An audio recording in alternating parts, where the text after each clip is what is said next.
Okey, yang lain boleh tutup mic ya. Kamera saja buka.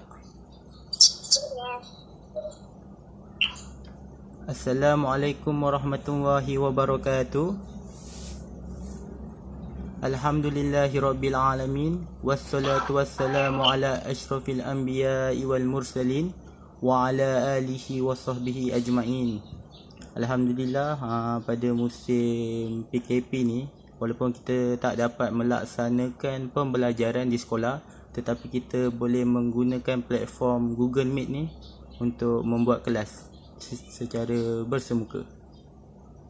Okey, mana yang ada membuka buku teks tu, boleh buka muka surat 32, buku muamalat.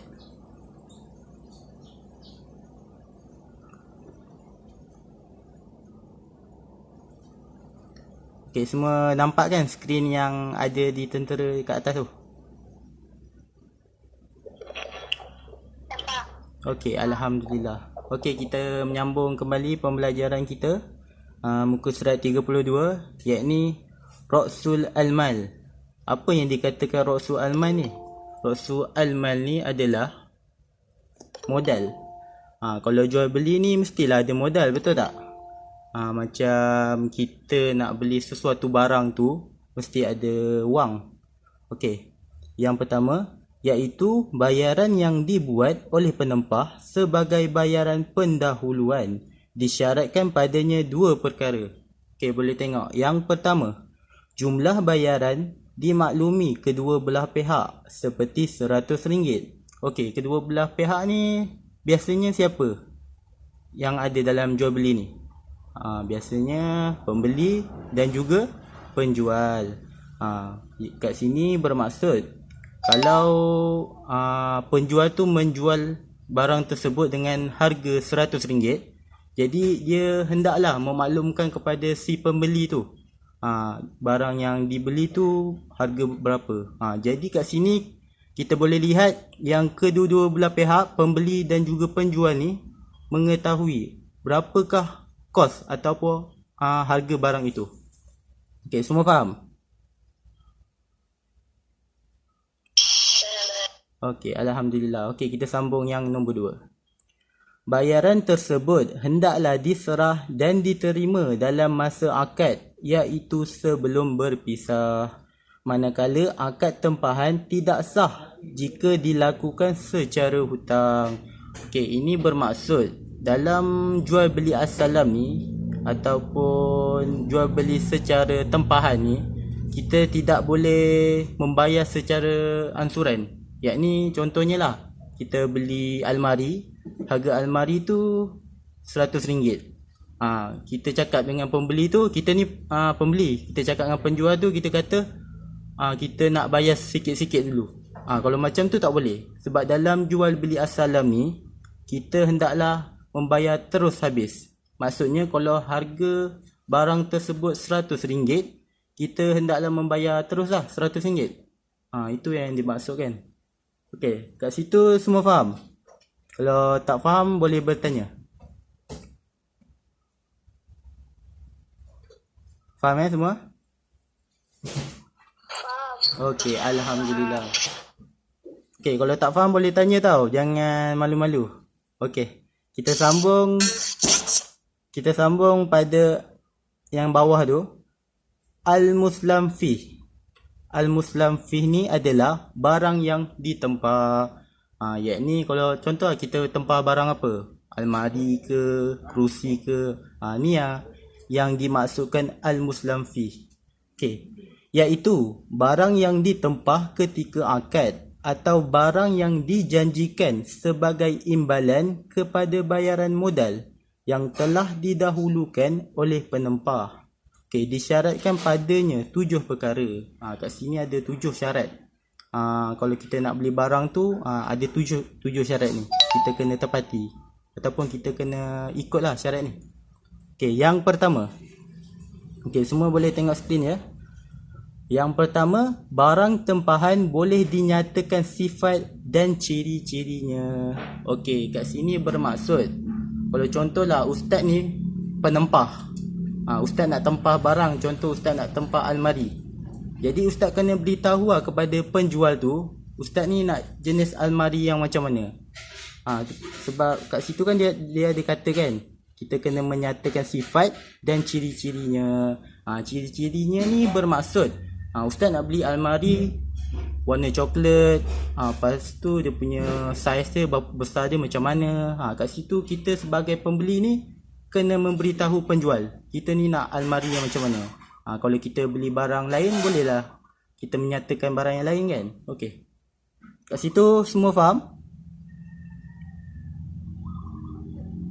Faham. Okey, alhamdulillah. Okey, kita sambung yang nombor 2 ya.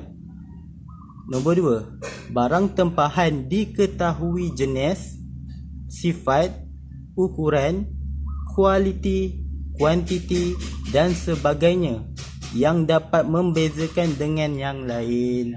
Ni macam ustaz cakap tadilah.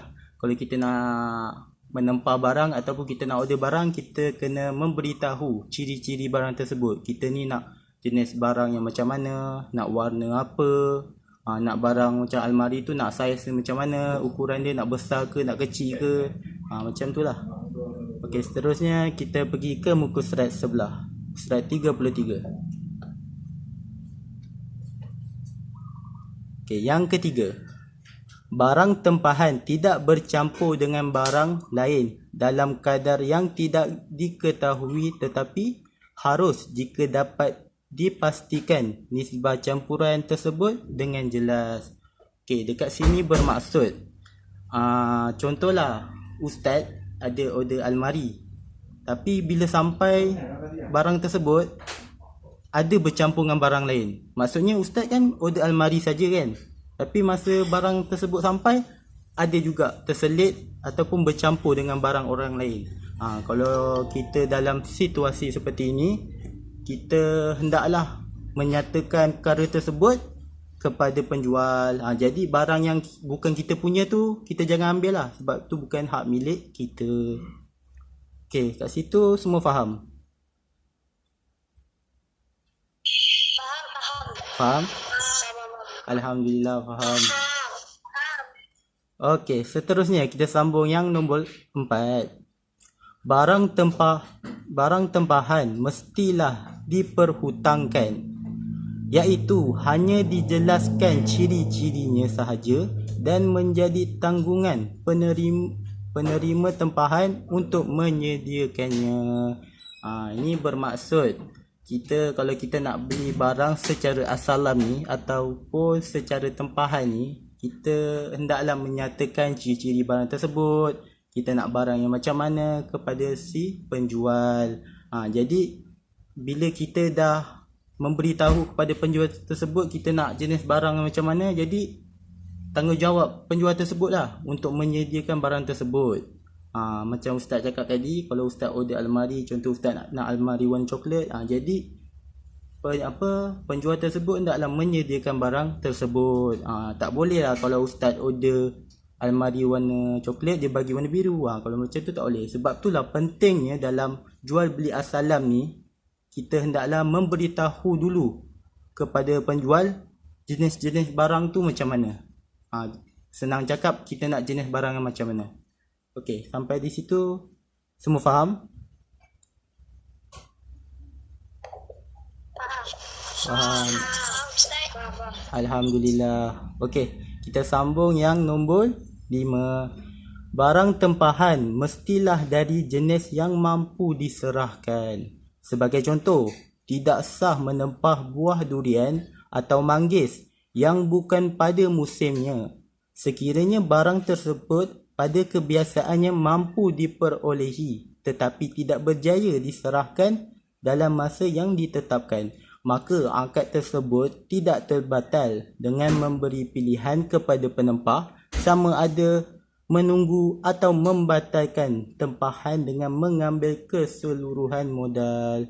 Okey, kat sini bermaksud contohlah ustaz nak beli buah durian. Tapi pada masa yang sama sekarang ni musim durian tak ada, jadi barangnya tak ada. Jadi dekat situ bermaksud dalam jual beli asalam ni, kita kalau nak membeli barang, kita kena tengok dulu macam mana.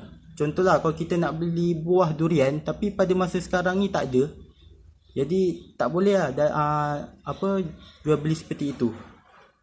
Tapi contohlah ustaz jual durian, tapi dalam masa yang sama ada pembeli tersebut nak beli buah durian kan, tapi ustaz cakap dengan dia, sekarang ni musim durian tak ada, buahnya tak ada, jadi kena tunggu. Jadi ustaz tanya kepada pembeli tu sama ada dia ni nak tunggu ataupun tidak. Kalau contoh dia kata dia nak tunggu, maka kita boleh mengambil wang daripada dia. Tetapi sekiranya pembeli tersebut kata dia tak boleh nak tunggu, jadi wang tersebut kita hendaklah menyerahkan kembali kepada pembeli. Kat situ semua faham? Faham? Okey, alhamdulillah. Okey, kita sambung nombor 6. Masa serahan hendaklah ditetapkan dalam tempoh yang boleh dikira seperti seminggu, sebulan atau sebagainya. Tidak sah akad ditetapkan seperti apabila si bulan datang. Kat sini bermaksud semua tahu kan, contohlah kalau kita ada order barang dekat Shopee ke, kat Lazada ke, mesti dia akan memaklumkan kepada kita kan, sama ada barang tu boleh sampai dalam masa macam mana, contoh seminggu ke, 2 minggu ke. Kat sini adalah yang dikatakan jual beli secara assalam. Contohlah ustaz ada membuat jualan contoh ustaz ada buat jualan kuih raya. Kuih raya, lepas tu ada seorang ni datang, dia kata dia nak beli kuih ustaz. Dia maksudnya dia WhatsApp ustaz. Dia check dengan ustaz, dia kata dia nak beli. Lepas tu ustaz pun cakap lah, okey, dalam masa seminggu insya-Allah barang ni akan sampai. Kat situ bermaksud ustaz ni, si penjual telah memberitahu kepada si pembeli barang ni berkemungkinan boleh sampai dalam masa bila, contoh seminggu ke 2 minggu. Kita kena memberitahu perkara tersebut kepada si pembeli. Okey, kat situ semua faham? Faham, okey. Alhamdulillah semua faham. Okey, kita sambung nombor 7. Okey, ada yang baru masuk ni, sekejap ya. Okey, kita sambung yang nombor 7.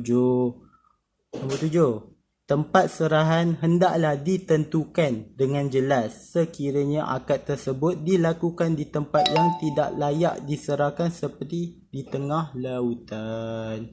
Sebagai ni bermaksud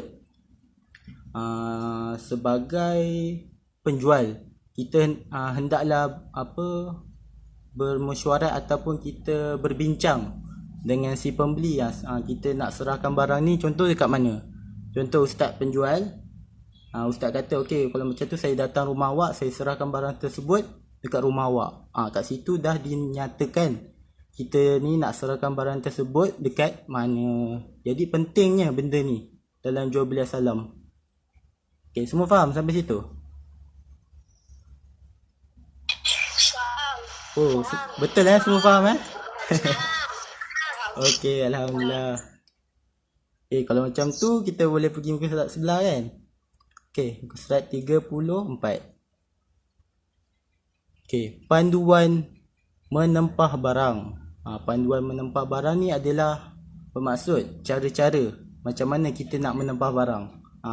Pada semua yang hendak menempah barang, hendaklah menggunakan kaedah ataupun panduan seperti ini. Okey, yang pertama, menentukan barang yang hendak ditempah. Yang ni bermaksud si pembeli hendaklah memberitahu kepada si penjual dia ni nak barang apa. Contohnya dia nak beli handphone ke, nak beli kerusi ke kan. Jadi sebagai pembeli hendaklah mereka ni memberitahu kepada penjual dia ni nak barang apa. Okey, kalau dia tak beritahu, macam mana si penjual nak tahu kan barang tersebut kan, betul tak? Jadi kena beritahu. Okey, yang nombor 2, membuat tempahan daripada pembuat barang yang diakui kemahirannya. Ni bermaksud kita kalau hendak membeli sesuatu barang, kita hendaklah cek dahulu ataupun kita siasat dulu sama ada orang ni dia mempunyai kemahiran tak dalam macam membuat suatu barang tu ke, dari segi kualitinya ke kan. Jadi kita kena selidik dahulu ataupun siasat dahulu. Okey, nombor 3. Menentukan sifat-sifat, jenis-jenis dan kadar barang tempahan. Sifat-sifat ni bermaksud sifat barang tu macam mana. Contoh, kita nak beli kursi. Kursi tu kaki nak berapa? Nak 4 kaki. Kita kena beritahu. Contoh nak warna apa? Warna coklat. Lepas tu jenis. Jenis ni macam zaman sekarang kan banyak jenis kan. Macam kerusi tu ada jenama apa kan. Tu semua kena beritahu. Dan seterusnya kadar barang tempahan. Ni paling penting. Kalau nak order barang tu, kita kena memberitahu dahulu. Kita ni nak barang ni berapa? Nak beli 1 ke, nak beli 2 ke, nak beli 3 ke, kena beritahu dahulu. Okey. Sampai situ semua faham? Alhamdulillah. Laju fahamnya Okey, kita pergi ke nombor 4. Mendapatkan contoh barang yang hendak ditempah. Ini bermaksud kalau sekarang kan kalau kita nak beli barang, contohnya nak beli barang dekat Shopee ke, Lazada ke ataupun barang online, biasanya dia akan menyediakan gambar dahulu kan. Jadi kita boleh tahu macam mana bentuk barang tersebut. Jadi ini merupakan panduan. Okey, yang buka mic tu boleh tutup sekejap mic. Kamera saja buka. Boleh off. Siapa Iman? Off mikrofon. Okey. Okey, seterusnya. Nombor 5. Bersepakat dalam menentukan jangka masa siap barang tempahan. Kat sini bermaksud kenalah bersepakat. Bersepakat tu maksudnya si penjual dan juga pembeli hendaklah berbincang. Contohnya kalau dia dah kata barang tersebut boleh sampai dalam masa 2 minggu. Lepas tu si pembeli kata okey, tak ada masalah. Jadi kat situ bermaksud kedua-dua belah pihak telah mempersetujui perkara tersebut. Jadi maka proses barang tempahan tersebut adalah sah. Okey, seterusnya nombor 6. Menentukan nilai atau harga yang perlu dibayar. Ini bermaksud macam Ustaz dah cakap tadilah. Kalau nak beli barang tu kita kena tanya dahulu kan dengan si pembeli harga barang ni berapa. Tak pun kalau contoh Ustaz ni menjual barang, jadi Ustaz kena beritahu dahulu kepada si pembeli barang tersebut harga dia berapa. Tu benda paling penting sebab ia melibatkan wang. Okey, seterusnya nombor 7. Membayar keseluruhan nilai harga barang. Kat sini macam yang Ustaz cakap lah tadi. Dalam proses jual beli asalam ni, kita tidak boleh membayar secara ansuran ataupun bayar sikit-sikit. Tak boleh. Kena bayar sekali terus habis. Contoh kalau harga barang tersebut RM150, si pembeli hendaklah membayar terus RM150. Tak boleh bayar RM50 dulu, minggu depan bayar lagi RM50. Kalau macam tu tak boleh. Okey, sampai di situ faham semua?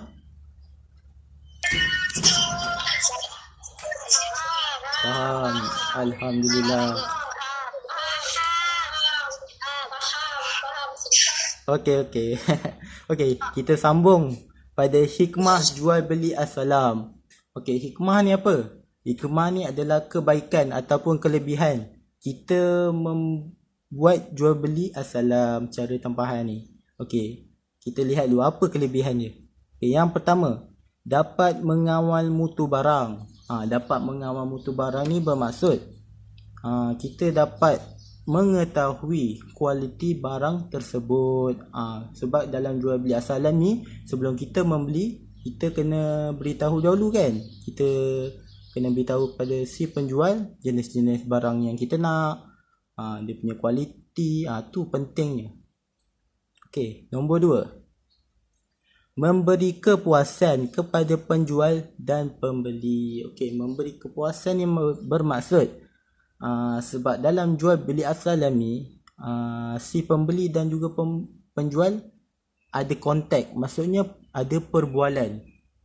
Jadi antara dua belah pihak ni akan berbincang dahulu sebelum mereka ni menempah sesuatu barang tersebut. Jadi kalau contohnya penjual kata harga RM150 dan pembeli kata okey, saya terima harga tersebut. Jadi kat situ kita boleh nampak kedua-dua belah pihak telah mendapat kepuasan. Itu maksudnya. Okey, yang nombor 3. Memberi peluang berunding di antara penjual dan pembeli berdasarkan cara yang diizinkan oleh syarak. Ini maksudnya sama seperti yang Ustaz telah terangkan tadi. Yang mana hikmah jual beli as-salam ni ataupun jual beli tempahan ni, dia memberikan peluang kepada si penjual dan juga pembeli untuk berbincang. Berbincang ni akan berlaku sebelum berlakunya pembayaran. Jadi kalau kedua-dua belah pihak ni bersetuju dengan syarat-syarat yang telah ditetapkan, maka proses jual beli ni dikira sah. Okey, seterusnya nombor 4.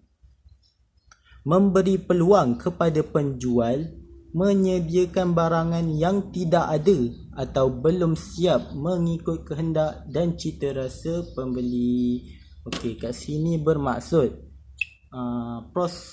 hikmah ataupun kebaikan jual beli secara tempahan ni, dia memberi peluang kepada si penjual untuk menyediakan barang. Contohlah, Ustaz ni pembeli. Ustaz nak beli almari warna coklat. Ustaz kata dengan pembeli tu, Ustaz nak warna coklat juga, Ustaz tak nak warna lain.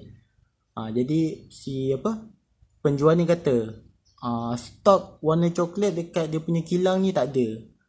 Jadi dia kata kena tunggulah stok tersebut sampai daripada tempat lain. Kat sini bermaksud ia memberikan peluang kepada si penjual untuk menyediakan barang tersebut. Sebab itulah adanya jangka masa. Yakni kalau kita beli barang, si penjual biasa akan cakap dalam masa seminggu ke 2 minggu ke barang tersebut akan sampai. Okey, sampai di situ semua faham? Faham Ustaz. Faham, alhamdulillah. Okey, pembelajaran kita hari ini sampai di situ saja. Okey, sebelum kita bersurai, ada apa-apa soalan tak? Yang ada soalan yang okey, boleh bertanya. Tak ada. Oh, semua tak ada je ya. Semua sihat tak tu kat rumah? Sihat, alhamdulillah.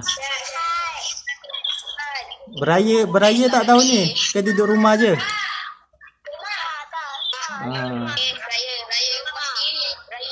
Ya, raya kan rumah sendiri ya, samalah. Raya rumah sendiri. Okey, yang lain yang tak masuk tu mana? Yang lain yang tak masuk tu? Busy ya?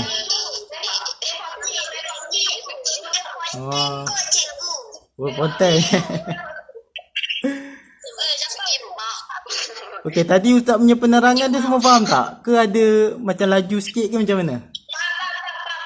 Oh, faham semua. Bagus.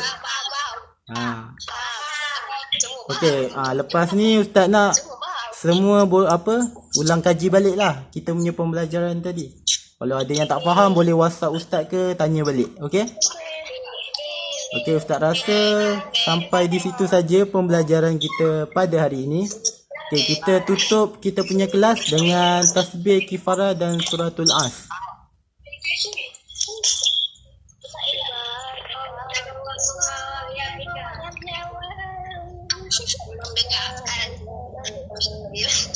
Azri baca tak tu?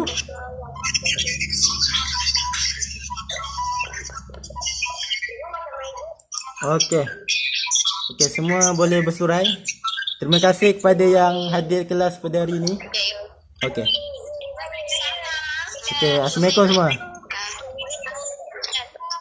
Okey, semua boleh keluar ya. boleh tinggalkan Google Meet. Okey.